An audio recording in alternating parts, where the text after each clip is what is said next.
Mantener la motivación de los vendedores no es tarea sencilla. Hay distintas escuelas. Muy probablemente habrás escuchado ese tipo de gente que habla de no, es que de tu casa hay que venir motivado. Habrás escuchado también, en otros casos, que la motivación es toda intrínseca. Mucha gente comenta también que el jefe puede desmotivar, pero que motivarse solamente puede hacerlo la persona. Pero hoy vamos a hablar de que esto no es así. No es así y además los vendedores somos la mejor muestra. Hoy vamos a hablar de cómo los objetivos pueden usarse y de hecho se usan como herramienta de motivación. Si quieres saber cómo mantener motivado a tu equipo, sigue escuchando.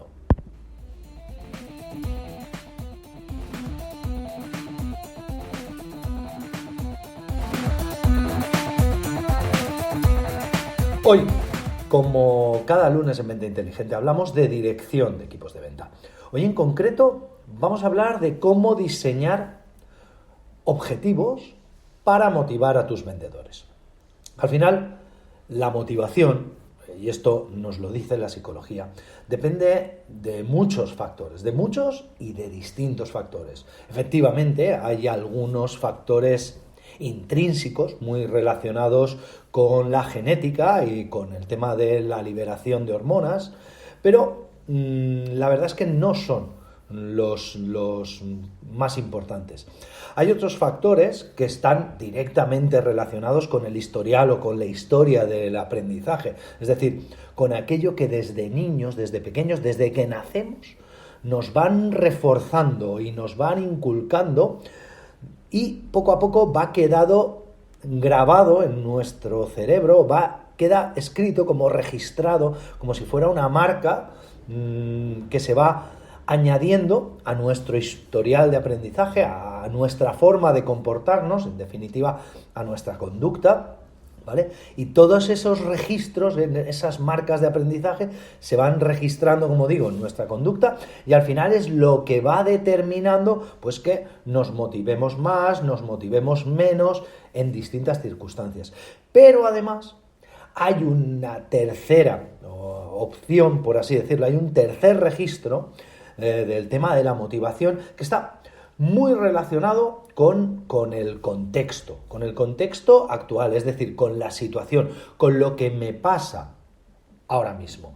Y esto, al final, lo que deja es una marca, un registro de motivación en nosotros que poco a poco vamos consolidando.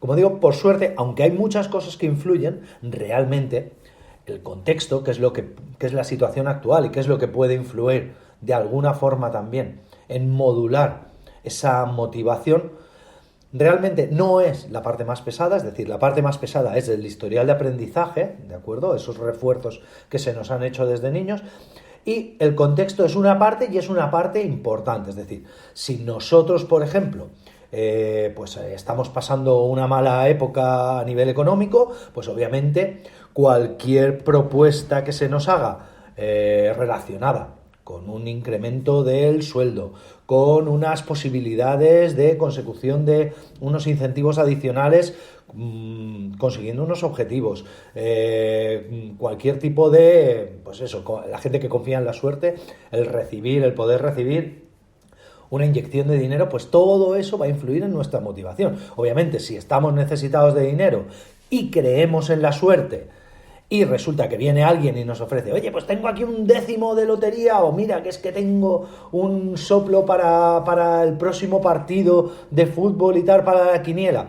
Pues obviamente todo eso va a influir en nuestra motivación, porque al final la motivación es el por qué hacemos las cosas, ¿de acuerdo? Entonces, la motivación se puede influenciar. Si yo las hago en función de lo que creo o de lo que pienso o de lo que he aprendido, y cambian las circunstancias de mi entorno, pues es muy probable que cambie mi motivación. Como digo, el ejemplo yo siempre lo pongo con el tema de la suerte, ¿de acuerdo? Que al final es el fenómeno menos variable, pero que al final es el fenómeno también que más podemos ver de forma sencilla, ¿vale? Entonces, si tú crees realmente en la suerte, O, por ejemplo, una cosa que el otro día estaba comentándolo con un compañero.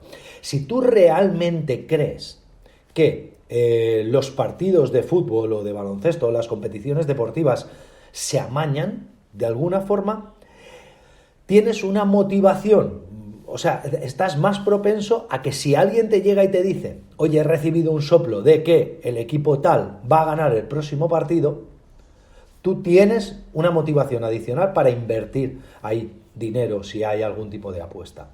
Del mismo modo, si tú crees si tú necesitas más dinero y tu jefe te llega y te dice, oye, mira, te quedarías 2 horas extra y a cambio te las pago al doble de lo que cobras, tu motivación va a estar relacionada con esa. Pero como digo, todo eso relacionado con la motivación está un poco dentro de nuestra persona, pero hoy vamos a hablar de qué forma externa, mediante los objetivos concretamente, se puede influir a los comerciales, ¿de acuerdo? A los vendedores. Al final, los incentivos de venta y los objetivos de venta hay que trabajarlos con sumo cuidado, ¿de acuerdo? Porque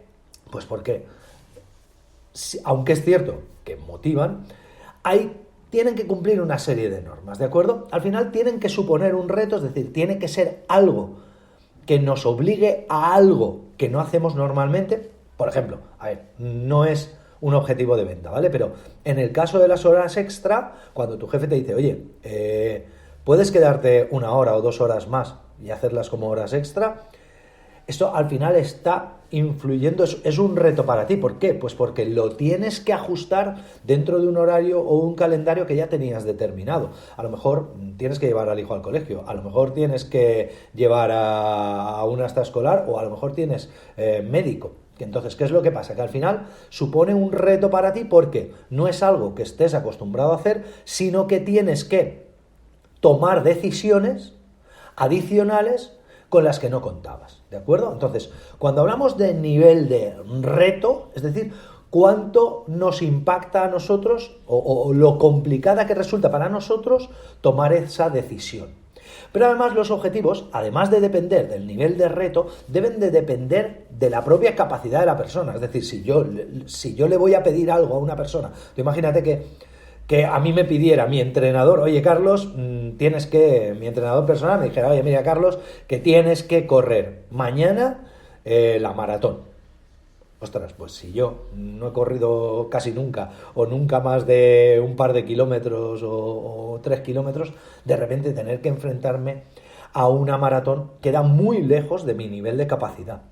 Muy probablemente no pueda accederla. Entonces, cuando tenemos que establecer objetivos, tenemos que tener en cuenta el nivel de reto que suponen para nuestros vendedores, para nuestro equipo, para nuestros colaboradores y el nivel de la capacidad de estos mismos. Si el reto supera a la capacidad, es decir, si el nivel de capacidad supera nuestro nivel de capacidad, se generará mucha ansiedad. Si nuestra capacidad es demasiado alta y el reto que nos piden es demasiado bajo en relación con nuestra capacidad, se generará aburrimiento. Hay una pequeña gráfica que tengo en Venta Inteligente, como el podcast se publica siempre antes, este podcast se va a publicar el lunes 10 de enero de 2022. Bueno, pues seguramente a partir del martes 11 de enero en Venta Inteligente ya tengáis el post de este podcast y la transcripción de este podcast. Y en ese post, si entras en ventainteligente.com y te vas al blog y te vas a la fecha el 12 de enero de 2022, ahí tendrás, en el post, tendrás una pequeña gráfica en la que se indica precisamente, qué relación deberían de tener el nivel de reto y el nivel de capacidad. Y, como digo, si el ratio entre el nivel de reto y capacidad nos desborda, pues se va a generar ansiedad, y si el ratio entre nivel de reto y capacidad es demasiado bajo, pues lo que va a generar va a ser aburrimiento.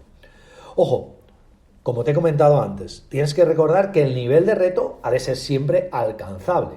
Si es algo que yo no puedo llegar, al final la persona va a rechazar ese reto, porque el reto como tal es que yo pueda lograrlo. Si yo no puedo hacerlo, no puedo lograrlo por el motivo que sea, no supone un reto para mí. Al final, lo que nosotros recomendamos siempre en Venta Inteligente, que hagas con tu equipo. Para motivar a tu equipo, lo primero que tienes que tener es un assessment, una evaluación de sus capacidades, de sus intereses y de sus motivadores singulares, ¿de acuerdo? Nosotros lo llamamos motivadores singulares y son pues eso, los motivadores que tiene tanto genéticamente como por su historial de aprendizaje como en sus circunstancias o contexto actual, ¿de acuerdo? En base a esas capacidades que has evaluado, puedes desarrollar unos objetivos que sean retadores dentro de su capacidad y luego, a partir de ahí, hay gente que te dirá que generes unos KPIs para hacer seguimiento de eso, aunque nosotros particularmente desde Venta Inteligente cada vez estamos recomendando más el modelo OKR, ¿de acuerdo? De hecho, si entras en Venta Inteligente, muy probablemente, pues eso, si entras a partir del día 12 de enero, muy probablemente tengas acceso a un curso dentro de ventainteligente.com. En la barra de cursos tengas un curso para empresarios y directivos en el que hablamos de los OKR, en el que explicamos qué son y cómo definirlos. Además, hacemos un símil de una implantación de OKR paso a paso para que tú puedas seguirla. Y luego, por supuesto, siempre tienes disponibles pues tanto nuestros servicios de consultoría como precisamente lo que te decía en el punto 1 de esta evaluación a tus vendedores. Nosotros hacemos evaluaciones, hacemos assessment de vendedores, ¿de acuerdo? Pero vamos, como digo, si tienes que evaluar las capacidades de tu equipo, tienes que desarrollar los objetivos, si además lo haces con el modelo OKR, mejor que mejor, ¿de acuerdo? Pero que desarrolla unos objetivos que sean retadores dentro de su nivel de capacidad. Y poco más. Yo creo que por hoy ha quedado un episodio bastante completito. Muchísimas gracias por haber llegado hasta aquí y hasta el próximo programa.